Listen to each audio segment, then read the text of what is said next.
কি আছে না আজ থেকে সিধা সাদা মেয়ে বড় কে কোনের মধ্যে না না বুইয়া এই যে ছোট বাচ্চা ছিল ছোট বাচ্চা আর ওই বড় এই শুধু আছে ওই হেল্প হয়ে বয়স নেই বেশি মেন বুইয়া।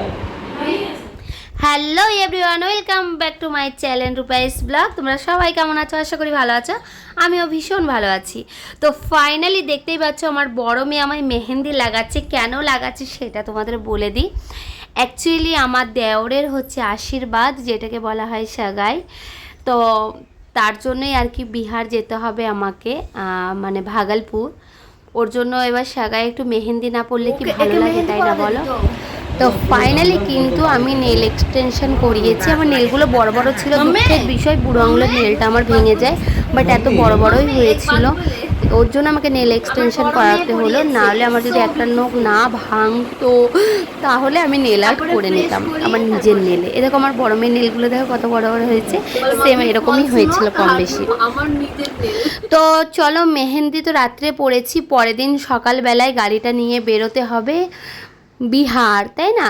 তার জন্যই আমি আমার রাজাকে ধুতে নিয়ে চলে এসেছি, মানে গাড়িটাকে।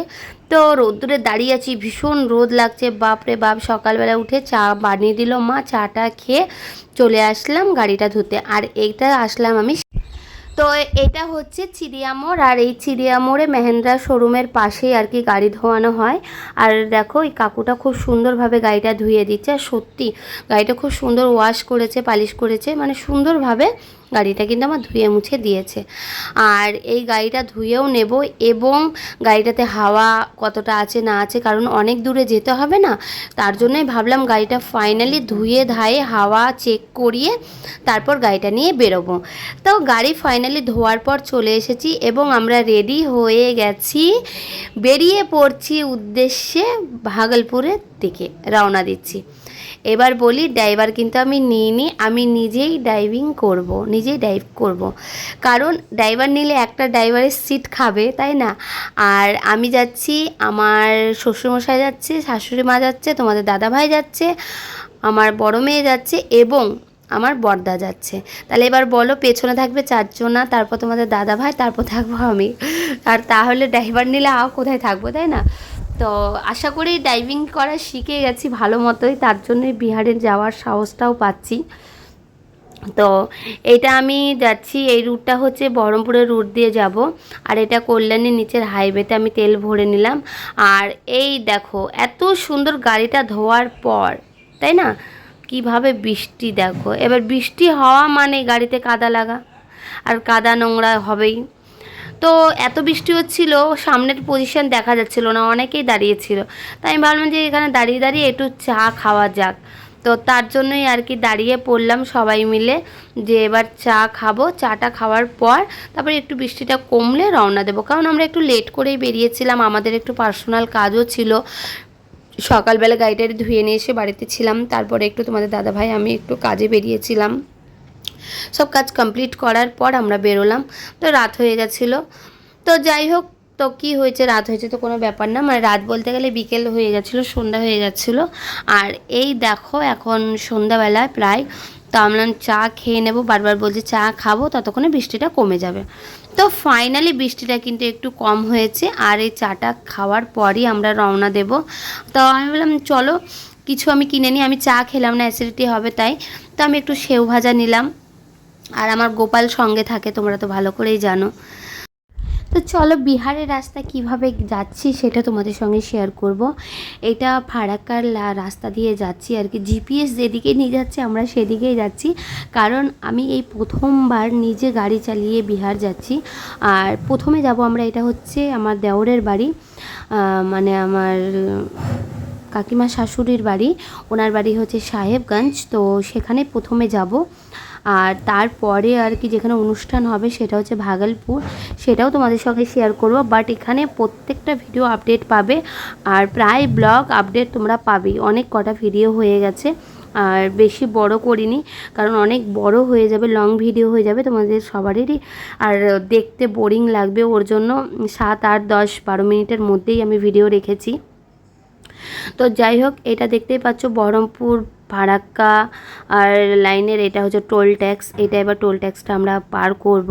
পার করার পর রাস্তা প্রায় আছে। আর রাত্রির বেলায় বুঝতেই পারছো যে লরি ওভারলোড লরি ছাড়া হয় রাস্তায়, তো জাম সেরকম পাইনি বা গাড়িতে ভালোই চলেছি। এবার তোমাদের বলি যে কি আমি এই লাইট পাওয়ার চশমাটা কেন পরেছি। অ্যাকচুয়ালি চশমাটা পরার কারণ হচ্ছে যখন লাইট মারে গাড়িতে হেডলাইট, তো রিফ্লেক্স অনেক পড়ে, তো চোখে অনেকটা পাওয়ার লাগে, মানে টাফ হয়, কষ্ট হয়। তখন নিজের গাড়ির লাইটটা কিন্তু মনে হয় স্লো হয়ে গেছে, লো হয়ে গেছে, গাড়ি টানা যাচ্ছে না এরকম মনে হয়। আর লং রুট তো অনেকটাই রাস্তা, 9 ঘন্টার উপরে রাস্তা আছে। তো যাই হোক, তো আমরা ফাইনালি এটা কমপ্লিট করে এই জায়গাটা এসে, জানি না নাম আমি, কিন্তু এখানে খাওয়া দাওয়া করতে এসেছি যে একটু লাইট করে খাবো। তো শাহি পনির আর বাটার নান ওখানে অর্ডার করেছি। আর মা বাবা দেখো ভোজপুরি সিরিয়াল লাগিয়ে দিয়েছে, দেখছে, তো দুজনে মিলে হাসছে, দেখতে কত কিউট লাগছে, ভালো লাগছে। কারণ মারা খাবে ওইদিকে ভেজ খাবে, আর আমরা এই দিকটা একটু নন ভেজ খাবো। ওর জন্য বললাম তোমরা ওই দিকটায় বসো টেবিলটায়, আমরা এইদিকে। তো আমি, তোমাদের দাদা ভাই, আমার দাদা আর আমার বড় মেয়ে, চারজনে এইদিকে বসে আমরা খেয়ে নিলাম। খাওয়ার পর রাস্তা দেখো, রাস্তার কন্ডিশন দেখো, অনেকটা রাস্তা খারাপ। সময়তে দেখবে জিপিএস কিন্তু শর্টকাট রাস্তা সব সময় নিয়ে যায়। তো হাইওয়ে থেকে এটা লোকালিটির রাস্তার দিকে যাচ্ছে, বাট এদিকে কিন্তু লরি অনেক যাচ্ছে দেখছি। আর 4 হুইলার বলতে গেলে আমারই একা দেখা যাচ্ছে এই রুটটাতে, একা একা ভয়ও লাগছিল, কিন্তু ভয় কিসের, কোনো ভয় নেই। আবার এমন হচ্ছিল রাস্তা যেতে যেতে দেখা যাচ্ছিলো রাস্তা পুরো শেষ, ডান দিক বাঁ দিক দিয়ে নেমে যেতে হচ্ছে, এরকম। খুব ভালো লাগলো, এনজয় করলাম, মজাও করলাম। করতে করতে অলরেডি কিন্তু সাহেবগঞ্জ আমি আজ থেকে সিধা সাদা মেয়ে বড় কে কোনের মধ্যে? না না ভুইয়া এই যে ছোট এটা বাচ্চা ছিল, ছোট বাচ্চা আর ওই বড় এই শুধু আছে ও হেল্প করে বয়স নেই বেশি মেন মেয়ে ভুইয়া। ননদের সঙ্গে গল্প হলো। আর এবার দেখো আমার দেওর, এটাই হচ্ছে দেওর। তো এই দেওরের আর কি সাগাই, তা এবার মেহেন্দিটা লাগিয়ে দিচ্ছি।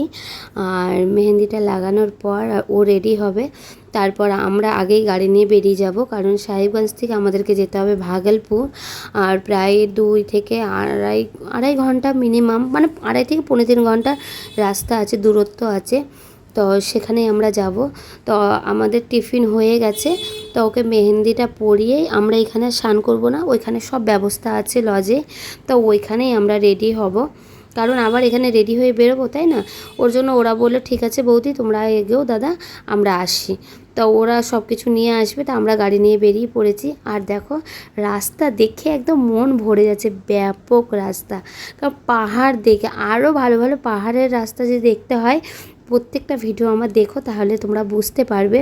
কারণ এর পরে যত ব্লগ দেব আমি, সব পাহাড়। উফ, আমি তো পাহাড় দেখবো না, গাড়ি চালাবো। আর তোমরা তো বুঝতে পারছো যে গাড়ি চালানো মানে কি, একটু চোখের পাতা এদিক ওদিক করা যাবে না, গাড়ি চলবে সামনের দিকে, কে কখন ঢুকে যাবে কোনো ঠিক নেই। আর এটা ঠিক কলকাতার গাড়ি যারা চালাই তাদের কিন্তু সত্যি নলেজটা একটু থাকে ভালো, যে কোন রুটে যাব, কটা সিগন্যাল মানবো, বা সামনে কিভাবে আসবো। আর এইটা আমি একটা জিনিস দেখলাম যে বিহারে যে গাড়ির ইন্ডিকেটার দিয়ে যে আমরা পাস হব, সেটা যে আমাদেরকে সময় দেবে এরকম কিছু না। আমাদের কি হয়, কলকাতাতে indicator right hand left hand দিয়ে আমরা হাইওয়েতে বলো নর্মালি বলো আমরা কাটিয়ে বেরিয়ে যেতে পারি, পেছনের গাড়ি কিন্তু আমাদের ওভারটেক করতে যায় না, সাইড দিয়ে দেয়। কিন্তু এখানে আমি দেখলাম বিহারে কিছু কিছু জায়গা, ভাগলপুরেও গাড়ি চালালাম, কি হচ্ছে ইন্ডিকেটার দেওয়ার পর কিন্তু গাড়ি মানছে না, অটো টোটো 4 হুইলার সব ঢুকে যাচ্ছে। যাই হোক, বলে লাভ নেই। তো ফাইনালি কিন্তু এখানে দেখতে পেলে আমি এটা আম কিনলাম। এবার আমের বাহার দেখো, এই দেখো আম কাকে বলে, বাপ রে বাপ, মানে আঢালা আম এখানে ঢালানো আছে, 25-30 টাকা কিলো মাত্র, ল্যাংড়া আম। আর আমাদের কলকাতাতে 60, 70, 80, 90 এরকম দাম আছে। কিন্তু বিহারের আমের কিন্তু টেস্ট কিন্তু সুপার, খুব সুন্দর আম।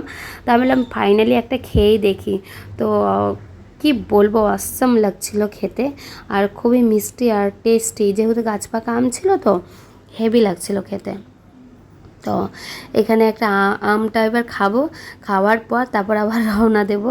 আমাদের টিফিন খাওয়া হয়েছিল, ওই ভিডিওটা শ্যুট করিনি, লুচি টুচি সব করেছিল আমার ননদ। আরে বাবা, কোথায় মায়ের পাশে বা করছে,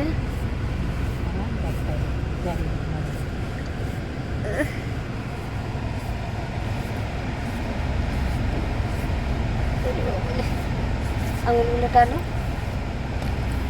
হাসো, বলে এটা আমার মা, এটা আমার মা, সোনা মা, চুমু খাও পায়। আমার সোনা মা। ও